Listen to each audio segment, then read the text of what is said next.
प्रिय विद्यार्थियों, नमस्कार। मैं डॉक्टर खेमचंद गुर्जर,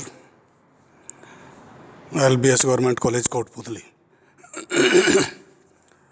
आज हम बीकॉम पार्ट 3 के पेपर फर्स्ट ग्रामीण विकास एवं सहकारिता के महिला एवं बाल विकास कार्यक्रम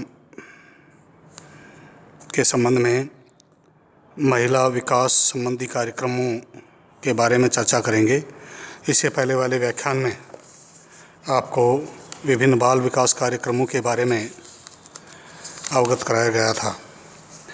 आज हम लेते हैं महिला विकास संबंधी कार्यक्रम। सन 2011 की जनगणना के अनुसार भारत में 58.65 करोड़ महिलाएं हैं, जो देश की कुल जनसंख्या का 48.46% हैं। महिलाओं की आर्थिक एवं सामाजिक स्थिति में सुधार करने और महिला सशक्तिकरण के लिए सरकार निरंतर प्रयत्नशील रही है। स्वतंत्रता प्राप्ति के बाद से ही महिलाओं की उन्नति विकास योजनाओं का केंद्र बिंदु रही है। पिछले 60 वर्षों के दौरान इस संबंध में नीति निर्माण में कई परिवर्तन आए हैं, जिसमें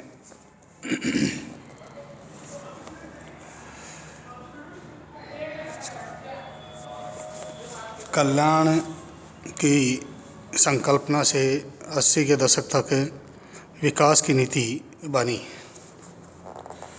और 90 के दशक में अधिकार पर पहुंचा गया है। महिला और बाल विकास विभाग प्रारंभ में महिलाओं के सामाजिक व आर्थिक स्तर में सुधार लाने के लिए विशेष प्रकार के कार्यक्रम चलाता रहा है। वर्ष 2006 में देश में एक पृथक महिला एवं बाल विकास मंत्रालय बनाया गया है। महिला और बाल विकास मंत्रालय द्वारा स्वास्थ्य, शिक्षा, ग्रामीण व शहरी विकास आदि जैसे अन्य विकासोन्मुख कार्यक्रम और महिलाओं को अधिकार संपन्न बनाने की दिशा में विभिन्न जो किए गए प्रयास हैं वो इस प्रकार से हैं। कल्याण और सहायता सेवाएं, वेलफेयर एंड असिस्टेंस प्रोग्राम्स। कामकाजी महिलाओं के लिए हॉस्टलों के निर्माण की योजना का उद्देश्य अन्य स्थानों से शहरों में आने वाली निम्न आय वर्ग की महिलाओं को सस्ती दर पर सुरक्षित आवास सुविधा उपलब्ध कराना है। कुछ हॉस्टलों में इन महिलाओं के बच्चों के लिए दिन के समय देखभाल की सुविधा भी उपलब्ध है। यह योजना NGOs, स्वयंसेवी संगठनों, महिला विकास निगमों, जन ट्रस्ट, स्कूल व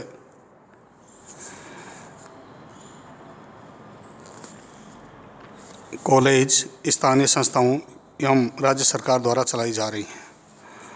महिला और बाल विकास मंत्रालय स्वयंसेवी संगठनों, संस्थानों को महिलाओं तथा बालिकाओं के लिए अल्पकालीन आवासीय सुविधा उपलब्ध कराने में भी मदद करता है। 1969 में प्रारंभ की गई इस योजना के तहत ऐसी महिलाओं और बालिकाओं को अस्थायी पुनर्वास सुविधा दी जाती है जो पारिवारिक समस्याओं, मानसिक तनाव, सामाजिक उत्पीड़न, शोषण या किसी अन्य कारण से मुसीबत में हैं। इस समय देश के विभिन्न भागों में अल्पावधि आवासीय सुविधा उपलब्ध कराने वाले लगभग 361 अल्पावधि आवास गृह हैं। इसके लिए राज्य सरकारों की संस्तुति पर गैर सरकारी संगठनों को अनुदान दिया जाता है। दूसरा है रोजगार और प्रशिक्षण, एम्प्लॉयमेंट एंड ट्रेनिंग। महिलाओं को रोजगार एवं प्रशिक्षण के लिए मदद देने का कार्यक्रम 1987 में शुरू किया गया। इसका उद्देश्य कृषि, पशुपालन, हथकरघा, हस्तशिल्प, कुटीर और ग्राम उद्योग तथा रेशम कीट पालन जैसे महिलाओं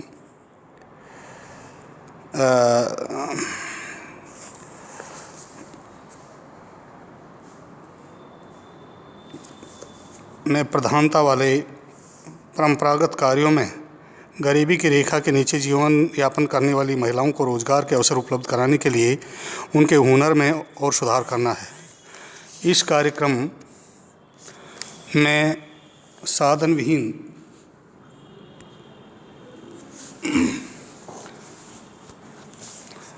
और सीमांत मजदूरों, निर्धन वर्गों तथा ऐसे परिवारों पर विशेष ध्यान दिया जाता है जिनकी मुखिया महिलाएं हैं। रोजगार में प्रशिक्षण के लिए सहायता, support to training cum employment STEP तथा स्वावलंबन, जिसे पहले नौराड के नाम से जाना जाता था, ऐसे जो 2 प्रमुख कार्यक्रम हैं जो महिलाओं के रोजगार एवं प्रशिक्षण के लिए विभाग द्वारा चलाए जा रहे हैं। STEP, support to training cum employment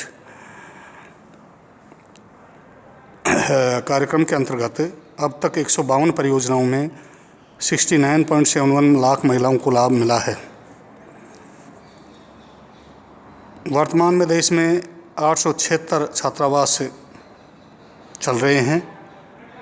2008-9 में 11 छात्रावास और खोलने से 933 महिलाएं लाभान्वित होंगी। 2014-15 में 31 दिसंबर 14 तक 915 छात्रावास खोले गए। इनमें 68,631 महिलाएं लाभान्वित होंगी। तीसरा है स्वावलंबन। यह 9वें की विकास एजेंसी है। यह नॉर्वे की विकास एजेंसी नॉराड के द्वारा 1982-83 में प्रारंभ किए गए कार्यक्रम का नया नाम स्वावलंबन है।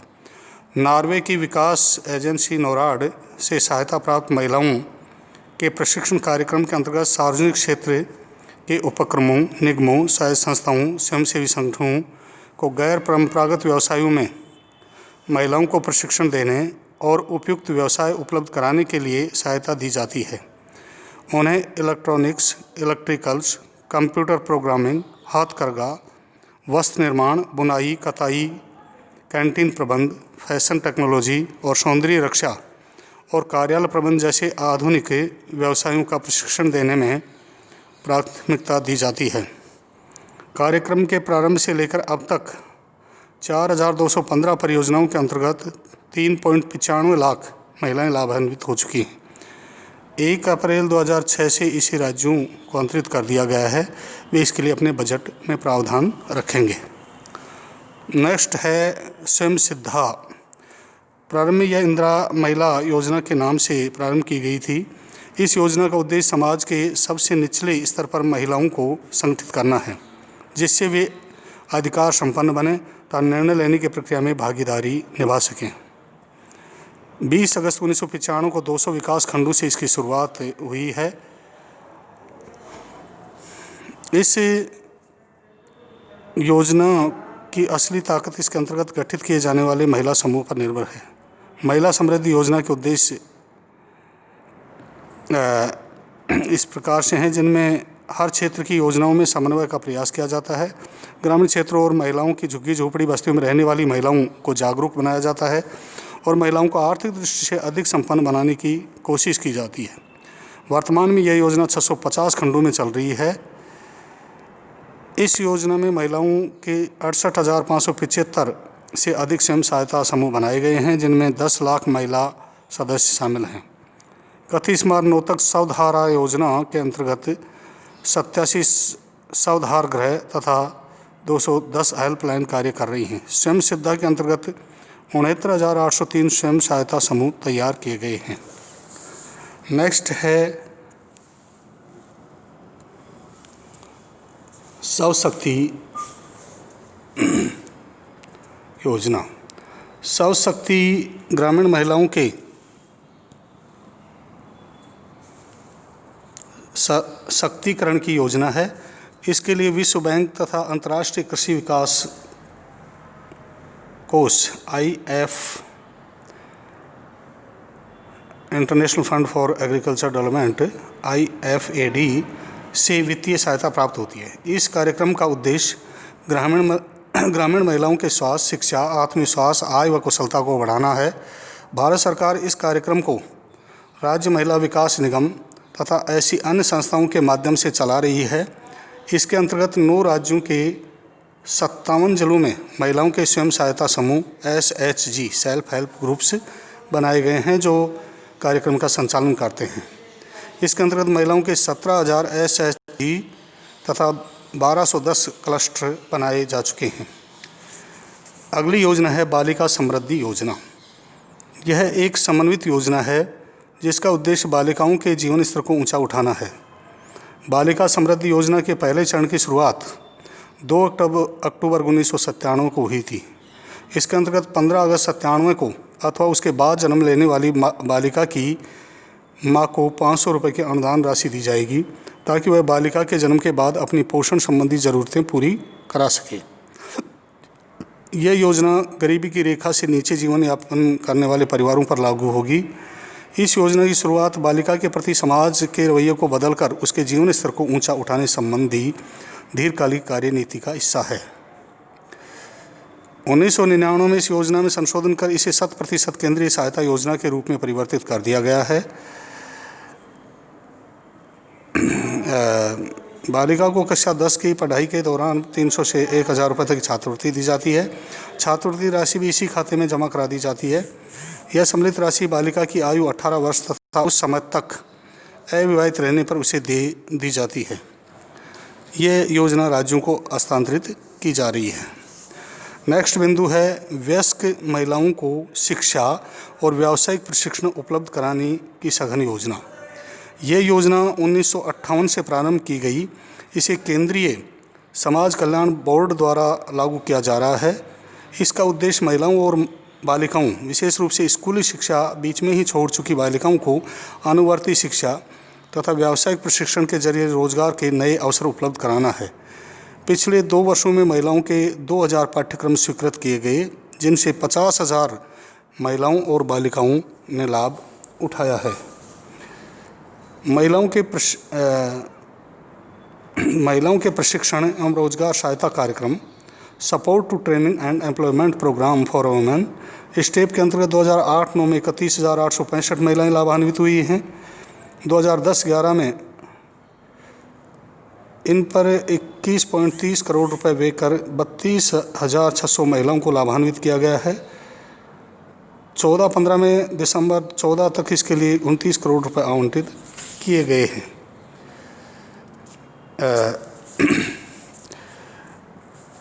आगे और भी कई कार्यक्रम हैं जो महिलाओं के विकास से संबंधित संचालित हैं, जिनमें सामाजिक आर्थिक कार्यक्रम, महिला समृद्धि योजना, महिलाओं और बच्चों के यौन उत्पीड़न के विरुद्ध कार्रवाई की योजना, protection of women from domestic violence act 2005 लागू किया गया, राष्ट्रीय महिला आयोग, राष्ट्रीय महिला कोष, राष्ट्रीय जन सहयोग एवं बाल विकास संस्थान, महिला सशक्तिकरण की राष्ट्रीय नीति, केंद्रीय समाज कल्याण बोर्ड, खाद्य और पोषाहार बोर्ड, सूचना एवं जन शिक्षा तथा जेंडर बजट आदि विभिन्न कार्यक्रम महिलाओं के विकास से संबंधित संचालित किए जा रहे हैं।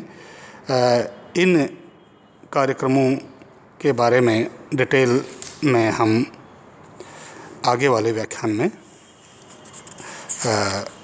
अध्ययन अध्यापन करेंगे। इसी के साथ आप सभी को बहुत बहुत धन्यवाद।